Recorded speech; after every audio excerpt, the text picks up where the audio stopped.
Okay, now I can hear. We got deception, lies, and Valve. Coffeezilla. Let's check it out. I got bribed to make a I got bribed Let's to make check a it out. video. I got Let's check it out.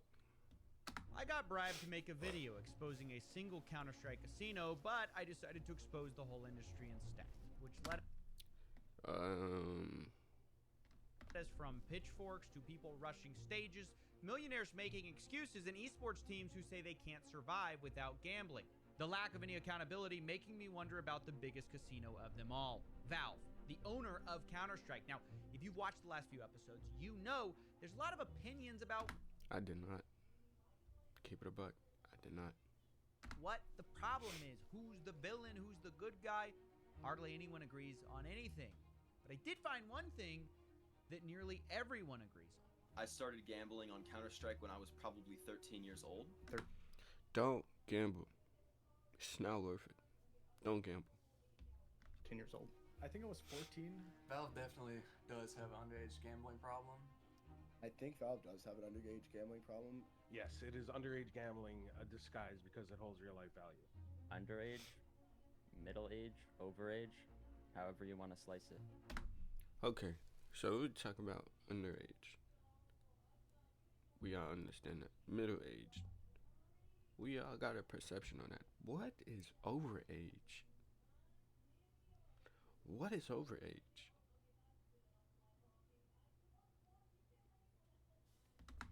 When I was young, that's the most easily influential age to get people in, because I can't go to a real casino and gamble. Like what I did back then was I went to our local video game store, bought like $20 worth of Steam credits. I would buy skins with those $20 credits, no verification at all. Right, this is the most consistent answer I've received in a story where no one agrees on anything. Underage gambling is rampant on Counter-Strike. Not only that, Valve has known this was a problem for at least 8 years. And for those 8 years, Valve has done things here and there, but they've never seriously tackled offshore gambling issues, with some speculating the reasons why. I think they have all the responsibility. I mean, you could pass me some of that if you want, but ultimately they're the kingpin, reaping in all of the money, or majority of the money, and there's a reason why they haven't killed it yet. Okay, see, I don't know what none of this is, and I'm glad that I don't. Because now I'm about to figure out why it's a good reason that I don't know. They've possessed the power for all these years, but they allow it to go, and I feel like they do the bare minimum crackdown to allow it to keep operating. That's right. Now, the person you just heard has ulterior motives for putting the blame on someone else. Either way, today I want to investigate Valve's role in Counter-Strike gambling, how we got here, what Valve can do about it, and how they've been fighting the change that is so desperately needed. So let's start from 2013, when loot boxes were first introduced to the game in an update Valve called the Arms Deal. It was first described as all the illicit thrills of black market weapons trafficking without any of the danger, which is kind of true. They did create a black market of skin betting. The only thing that I find false here is the quote, without any of the danger, because if you look at the wrong casino, this guy might show up at your house. Either way, the Arms Deal update was the start of Counter. This guy might show up at your house. Who is this guy? And what are they planning to do? Either way, the Arms Deal update was the start of Counter-Strike gambling as we know it, with the introduction specifically of loot boxes. We're going to open one here so you can experience what that's like. First, you take out your wallet, pay $2.50, the case opens, and a wheel spins where items of varying rarity pass by. Knives and gloves are particularly valuable because they're particularly rare, but usually you get an item worth pennies. Now, you might notice this whole process, especially the near misses, resembles a slot machine. I believe that's not an accident. This is the same company that hired experimental psychologists to design parts of their games. So my name is Mike Amender. I'm an experimental psychologist at Valve, applying knowledge and methodologies from psychology to game design. So thinking about how knowledge of human behavior can impact the choices that we're making. The hope is that we can take what we know about psychology, about the predictable ways humans might react or respond, and apply it to game design. Why? Why? Why? Why? Why? Why though? Why? Why not just make a fun game? Why you gotta do all that? They induce various responses or particular responses. Right. Valve is a game studio that uses psychology to manipulate user behavior, and it's harm. I'm not gonna lie. Anybody that like is overly obsessed with psychology, gang, I already look at you like something's a little off about you. Cause, and hear me out, because most of the time, people that be obsessed with psychology want to try to use that to control somebody any way possible. So I just be looking at them people like, dang, why? Why psychology? Harmless in some areas when optimizing for fun or excitement, but when we look at loot boxes, what is Valve optimizing for? What behaviors are they trying to cause when they make their loot boxes look like a slot? And the answer, I believe, is they want you to just spend more money. And making a slot simulator has been incredibly effective for that. In total, some estimates are that 1.9 billion cases have been sold. At $2.50 per case, that's 4.9 billion for Valve. All spent on video game cosmetics. You can then trade these on the Steam store, which all gets Valve even more money because they take a cut. Last year alone, Counter-Strike made about $1 billion opening cases. The skins update was a big change for the community, giving you something you can buy, something that you can customize your guns. It's done where it doesn't necessarily impact gameplay, but it gives people this exciting element to keep coming back and keep playing to get more skins. So you might be surprised to learn that although Valve designed a machine that looks like gambling, Valve actually insists that it's not. This is because of a loophole where technically Valve doesn't let you cash out your skins. Right? You can sell them for money for your Steam wallet, but you can't convert that Steam wallet for cash. So the skins are... Oh my goodness, so y'all can't even make real money off this? All the time I'm thinking, alright, it's some smart people in here that's using this and then making real money. The only way you can make real money is if you sell that account, literally to somebody. Are technically worth nothing in the real world. They're just worth something in Steam's marketplace, meaning their slot machine of skins isn't gambling at all, or that's what they would say. The expected value is actually zero. And all that sounds great, except for the fact that obviously you can go to these third-party sites and get real money, real crypto. You can also go sell them on trading websites, which is also a huge part of this economy, where you can go sell your skins for cash. You never have to interface with the slot machine side of it. So this idea that skins aren't worth money is just not true. It's just that Valve isn't directly allowing cash outs, which is a loophole that allows people of all ages to open loot boxes, trade skins for money, all without showing ID. It's worth saying this loophole isn't new. It's the same thing pachinko parlors use in Japan because there, gambling is illegal. But pachinko parlors are gambling, but technically not, because when you gamble, instead of winning cash, you win these small silver balls, which once again, you can't cash out in the parlor. You have to go to a third-party vendor.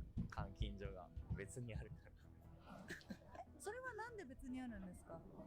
そこでお金のやり取りしたら犯罪なんで、犯罪ってかギャンブルになっちゃうんで、景品をもらうって体で景品をもらってそれを近くの So if you're the government, right?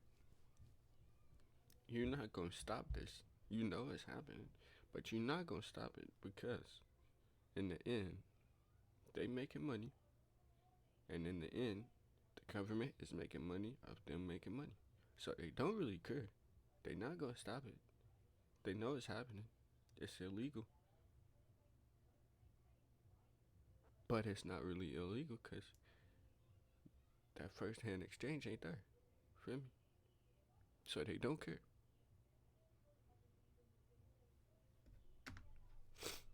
換金所でお金に変えてるからセーフっていう認識です。 I know somebody in the comments like, oh my god, just blow your nose. Just blow your nose. Shut up. Shut up. I can go blow my nose. Same thing is gonna keep happening. So shut up. 一応網目をくぐってるみたい。グレて言ってました。 All reminiscent of exactly what Valve does too. Can't cash it out in the Steam store, you can only cash it out on third-party sites. It's just gambling with extra steps. However, one player of the game explained to me that even this is a pretty weak excuse. Has anyone explained to you the Steam decks? So this right here, it's the maxed out version.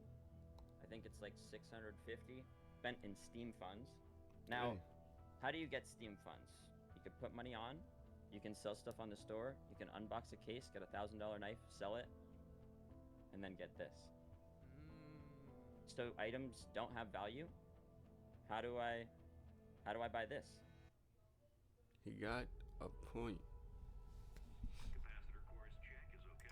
He got a point. We're gonna use this ad break as a yap break. No, I'm just playing. Yeah, I'm he just makes a playing. good point.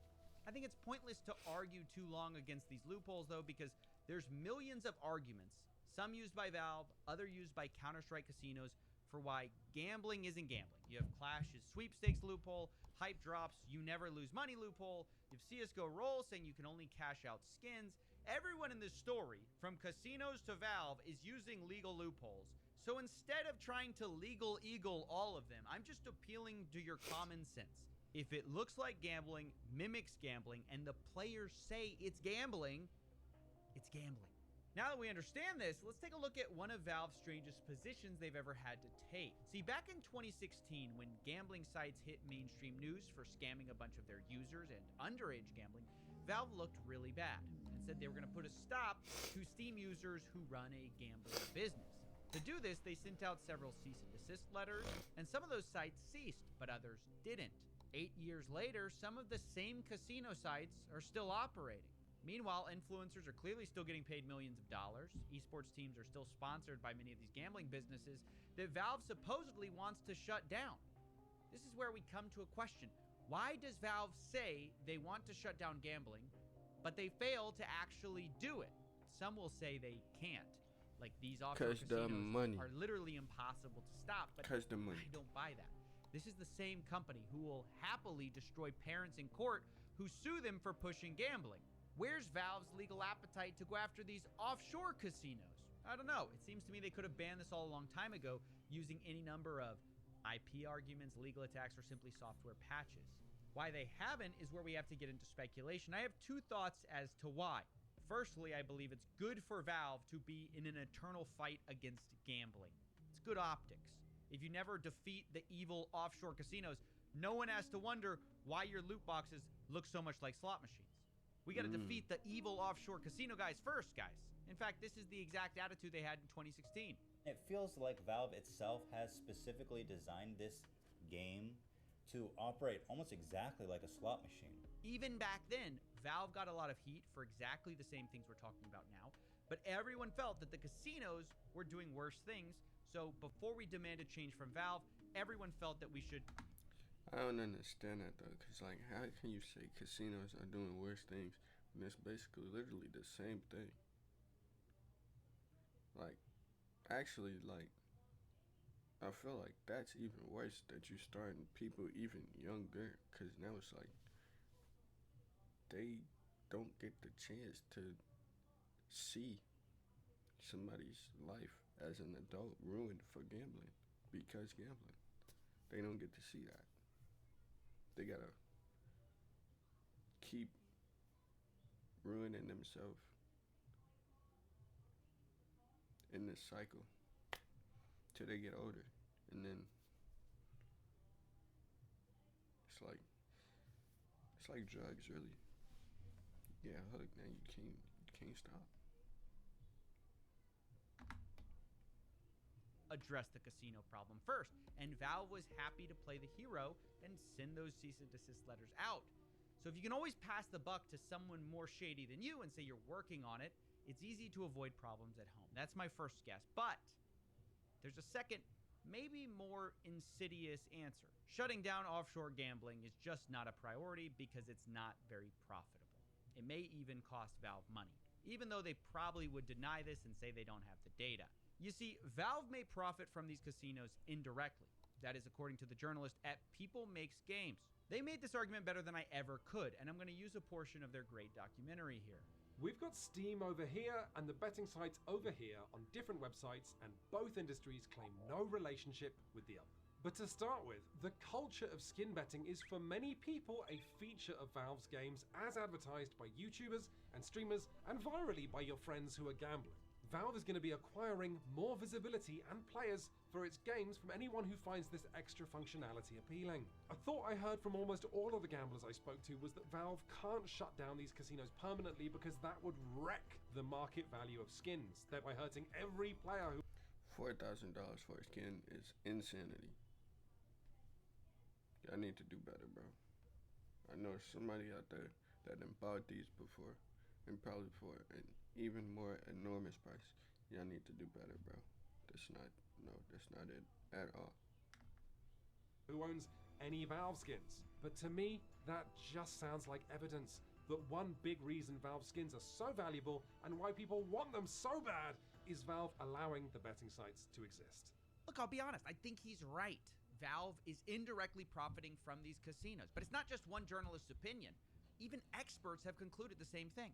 So, in January of 2016, the Washington State Gambling Commission, and that's the top regulatory body in Washington State where Valve is headquartered, they received a complaint that prompted them to begin an investigation into Valve Corporation. 21 months later, when that investigation concluded, what they said was Valve, quote, knowingly facilitates the illegal wagering of skins, end quote. And the question, that it really came down to for these regulators was, is Valve benefiting? In the opinion of the regulators, yes. So this feels like a really big deal. Washington basically concluded what a lot of people have suspected, but why did nothing happen? What the regulators told me is that the prosecutors didn't feel that they would be able to prosecute the case successfully, so they did not pursue a case. Now, that doesn't take away from the findings of the regulators, who are the experts on this. It just means that a case was never taken to court. Huh. So even though regulators found one thing, prosecutors have declined to pursue it. Now, of course, I did think all of this was pretty shocking, so of course I wanted to ask Valve follow-up questions, but they didn't respond to my request for an interview or for comment. However, I did find interviews from about 8 years ago during the first scandal where Valve was asked very similar questions about whether they benefited from all this gambling. And the way they respond is kind of telling. For Counter-Strike in particular, I'm curious, do you feel like gambling has had a positive impact on the game at all? Do you feel like it's grown interest in the game over the past few years that it's been available?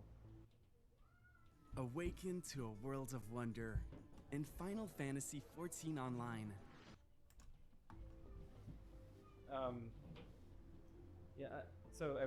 Well, what's the question? Has gambling led to greater interest in Counter-Strike? Has it? Yes. We don't know. We don't have any data to support that. Yeah, but yeah. So I don't know. Isn't that incredible? A company that nearly has all the data has no idea if a billion-dollar gambling industry helps them. This is a company that hires literal economists to work on their video game economies. They say in those job descriptions, one thing we have at Valve is data, lots and lots of data. Yet, on this one issue, We don't have any data to support that. and we're supposed to believe they've never conclusively found if gambling hurts or helps them? I find it hard to believe. Especially when in the same They just don't care. They just don't care. interview a little bit later, the CEO, Gabe Newell, claims data isn't really hard to get in Valve. Right. If there's something I need to know, I can find out about it. We don't have any data. And information is pretty freely available inside of the company. There's, it's just not hard to, if there's something you need to know, to find out about it. But there's no, you pull your information, there's no push towards you. Right. Of course, it's not hard to find the information. These are the people who own Steam. They have all the information. So here's a fun rule for you to think about. Anytime a company with this much data tells you, we don't have the data, it means we don't like what the data says, or we don't want to know what the data says, so we've avoided looking. And by the way, Valve admits only moments later that the Counter-Strike player base goes up when Valve releases things that make the game, quote, a stickier experience. that growth in the player base typically comes either after the game has been on sale, or after we've added some features to the game that make the game a stickier experience. Okay, we're getting somewhere. Growth happens when Valve makes their game a stickier experience. Now, I've got a follow-up. And when it goes on discount. And when it goes on discount. What's a stickier experience than a casino? It's so sticky, people have a problem stopping. You can't honestly say our player base grows with the stickier experience, and also we have no data that gambling has grown interest in Counter-Strike, because those two sentences are not compatible. And oh, by the way, we've been fighting gambling for 8 years and we keep getting outsmarted by 20-something-year-olds in Curacao. Like, you're just not trying that hard then.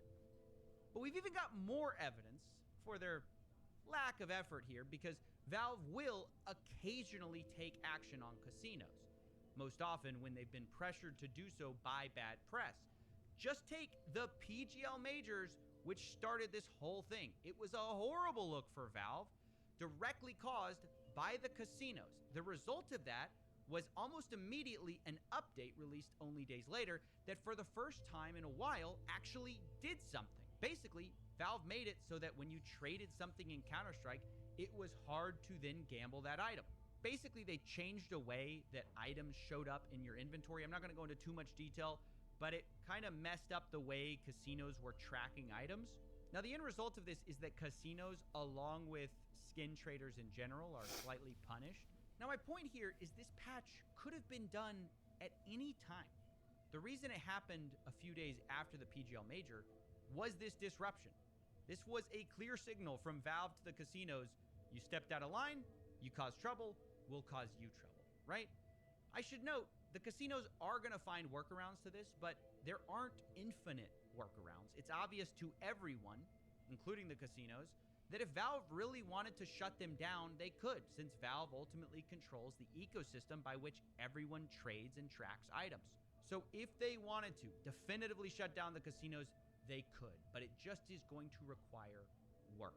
Work that Valve doesn't seem to have a huge appetite to do, maybe because it would impact other players, maybe because they just historically haven't done that work unless they're forced to by press, governments, or the casinos themselves to do so. Now look, it might feel like I'm being a little harsh towards Valve here, or I'm putting a lot of the responsibility on them. And if it feels that way, it's because I am. I do think they need to be the ones to change for two reasons. One, no matter where you look, His green screen is impeccable. Look, in the chain of responsibility from influencers all the way to governments, everything points to them. Valve is easily the most equipped to solve things because they are a single... Is that a green screen? Does anybody know if that's a green screen or not? If it is, that is amazing. Stakeholder. Everywhere else you look, there's coordination problems. At the influencer level, if you don't take Gamba money, other influencers will. At the casino level, you want to be more regulated, your competitor doesn't. Even at the esports level, you don't take a gambling sponsorship, your competitor will. Even at the government level, if one country bans it, just take a VPN somewhere else where it's not banned. Not to mention, even when governments do ban it, and by the way, I think they should be part of the solution, but even when they do ban it, Valve can try to maliciously avoid regulation with new loopholes, which is not a hypothetical. They've literally done this.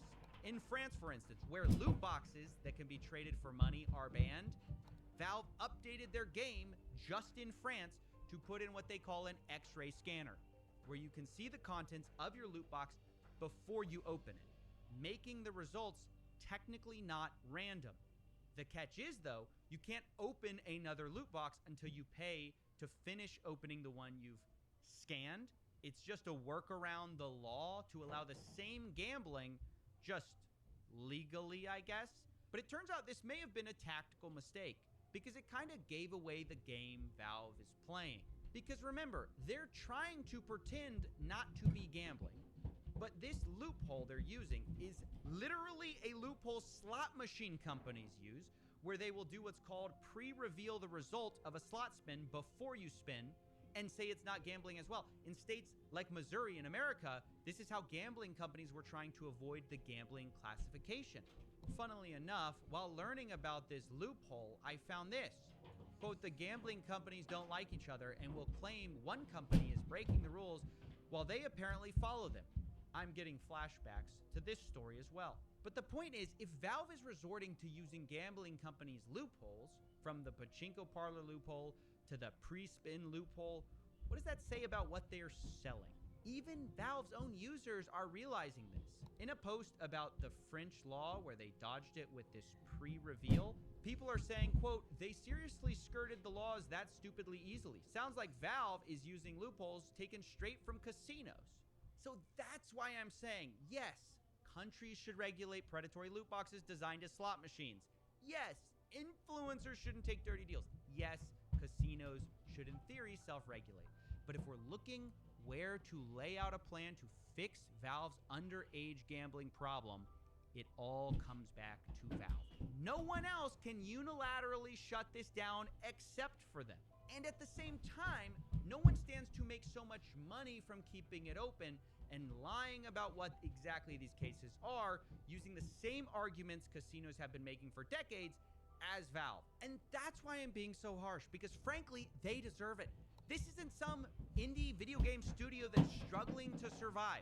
Valve is pound for pound one of the most profitable companies in the world, period. Not just because of gambling, in spite of it. With just Steam, they're already larger than most publicly traded gaming companies, affecting millions of people a day without gambling. So it isn't crazy to expect basic responsibility from a company who touches so many lives. Unfortunately, Valve is not only uniquely able to take action, they're also uniquely equipped to avoid it. They're privately owned, an international company, and are known for not responding to journalists in situations like this or reacting to the press in any way. So for my last argument, I'm not going to say a word. I'm just going to let Daddy Gabe do the talking. Glasses with the strap and the white bird, crazy combo. In the hopes of inspiring some change at this megacorp. Here's Gabe's thoughts on Valve and their responsibility. People at Valve have to get used to working without a safety net. There's nothing between you and a customer. You can do something. You can come in that morning, and by 2 o'clock in the afternoon, you have fucked 1 million customers, right? And they're all emailing you. They're all me emailing you, and you probably should fix it, right? But nobody's looking over your shoulder, and for some people that's liberating. For some people it's terrifying. Hey Daniel, I'm dying. What? To tell you, I'm having a heart attack. What? I need you to go to YouTube and... Yeah, I really can't think of anything that better captures the Valve gambling story. You've screwed 1 million customers, you should probably fix it, but no one's looking over your shoulder. It has been 8 years since Valve set out to end these black market casinos built around their game. And still, the industry is alive and well. In fact, the harassment and threats in that industry are worse than ever. Meanwhile, Counter-Strike's own competitive players, influencers, and casinos all say there's an underage gambling problem, but Valve seems no closer to fixing that either. Maybe that's because the only way to fix it is to acknowledge that Counter-Strike's loot boxes are a little too close to slot machines. And look, I'm not even saying that if they want to go that route, they can't.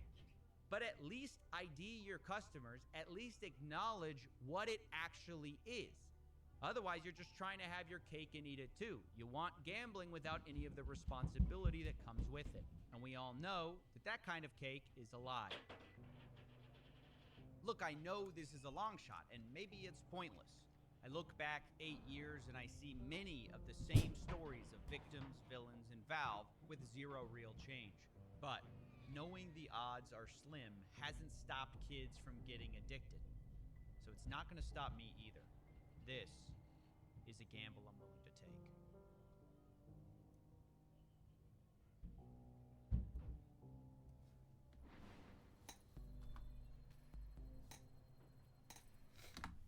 Here's my conclusion. I don't care. Like, honestly, if you're addicted to gambling on the game, turn the game off. Find a new game. Find something else to do. Go collect shoes, collect rocks, paint, read a book or something. You feel me? It is what it is, though. The world's gonna keep spinning, though. And I can't really do much about that, so. Till next video, gang.